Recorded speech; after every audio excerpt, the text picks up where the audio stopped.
Hello class, it's Dr. Homepage. I wanted to go over a couple things about mean, median, and mode.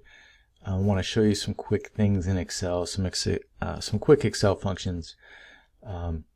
As I said, I don't really like to ask people to do stuff in the course that I'm not willing to demonstrate at some point. So in addition to the tutorials from Atomic Learning, I want to add these in as well to just make sure everyone has a chance to see these functions done. Again, if you're having any trouble getting to the Atomic Learning stuff, let me know. It's important that you be able to access those. I don't know to what extent you might have to use those going forward, and they are a good resource for you. And they cover a variety of topics. So let me know if you're having trouble logging into Atomic Learning. But for now, we're just going to do some quick measures of central tendency in Excel. In this scenario, I've got, if we can hypothesize or imagine that I've got 10 basketball players I've selected at random, and I've chosen their shooting percentages. So let's say I took 10 people out of the National Basketball Association. And just for fun, I also just did their total points on the season. So just imagine they've played a whole season, and that this is the number of points each of them have scored. For my first step, I need to find the arithmetic mean. So what I'm going to do with Excel is highlight a square. I'm going to hit the equals function. I'm going to use the average function. And I'm going to select my data array and hit enter. So it's pretty straightforward, and it's a sensible answer. Our mean shooting percentage is 45%, or 0.45.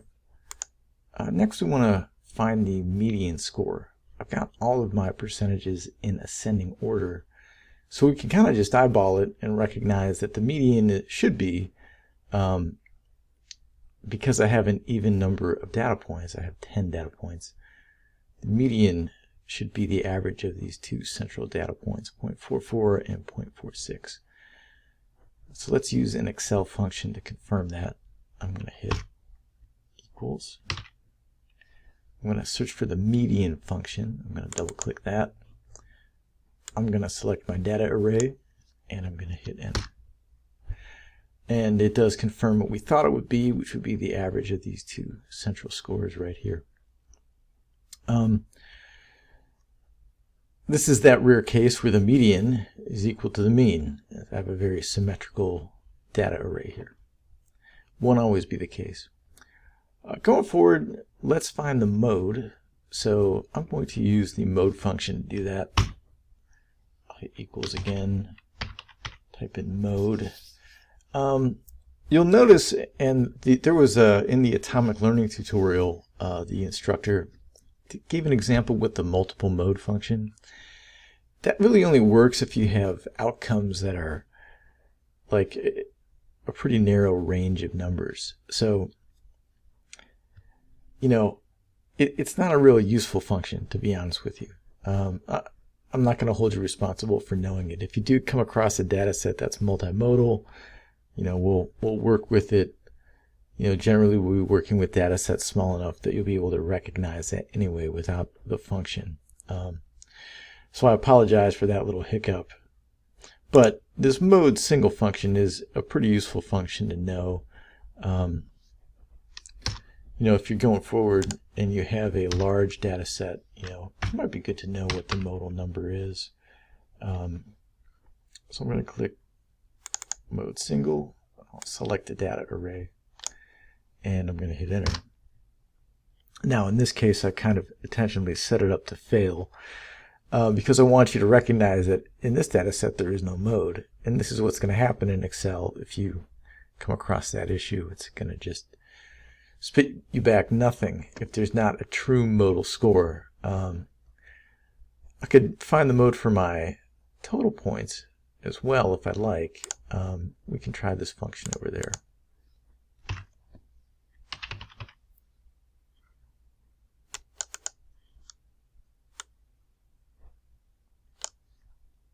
And I'll hit enter. So this makes sense because I've got 1100, which occurs 3 times. So it's unfortunate that we don't have a really great tool for finding multiple modes that might occur. But we can just kind of eyeball this and see that we've got another modal score of 2500. That might be significant. But, again, one of the issues with Excel is we don't really have a great tool for multiple modes, at least not that I know of. So I'm not going to hold you responsible for being able to do that necessarily. Moving forward, let's find a minimum, a maximum, and a range. Excel isn't so great at,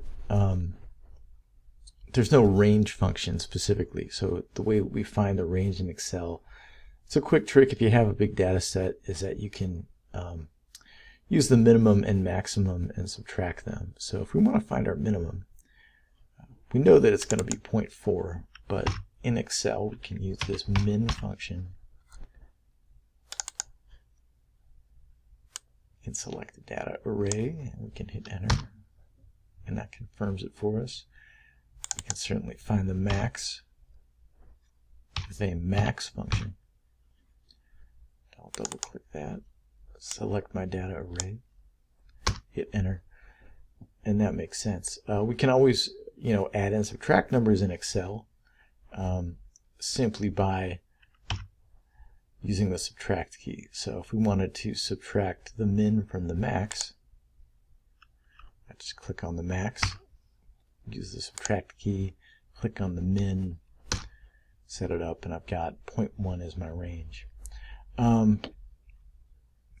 So last thing we're going to do here is the standard deviation. This is a function in Excel called stdev.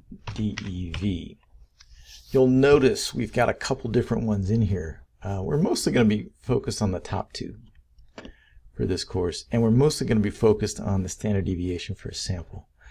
These are slightly different. When we have a sample, we want to use this stdev.s function. That's because in statistics, there's always the idea is that you're using a sample to estimate a population. So if I only have 10 NBA players, that's just a sample.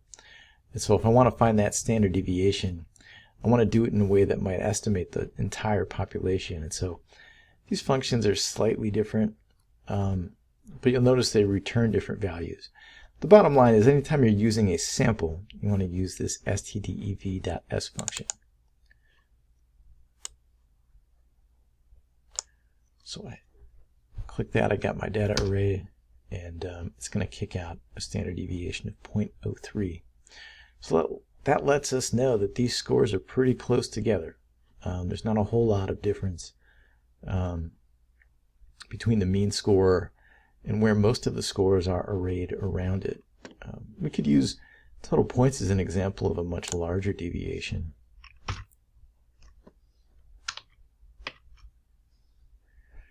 We can choose that same stdev.s function. I double click it, I get a data array. So that's a bigger number, which makes sense because we've got a much bigger range. The last point to make about this is that a standard deviation is just a measure of, how far, the data is arrayed around a mean. But they are standardized, meaning that if we plot both of these data sets on the normal curve, then 0.03 in shooting percentage would be analogous to 0.886 in total points. And this is a really useful thing, this idea of like standardizing a data set on the normal curve and measuring the deviation, because that allows us to see, it allows us to basically compare between data sets. It allows us to compare with different types of data. Any data that you assume is going to be normally distributed, then that's a really great statistic to have. And then you'll learn later in the course is we can do some cool stuff with a standard deviation. It gets a little theoretical at that point, but I'm going to try to keep it simple and leave it at this for now. But those are just some basic Excel functions that we have. Again, keep any questions you have about those coming toward me, and we'll move forward. Thank you.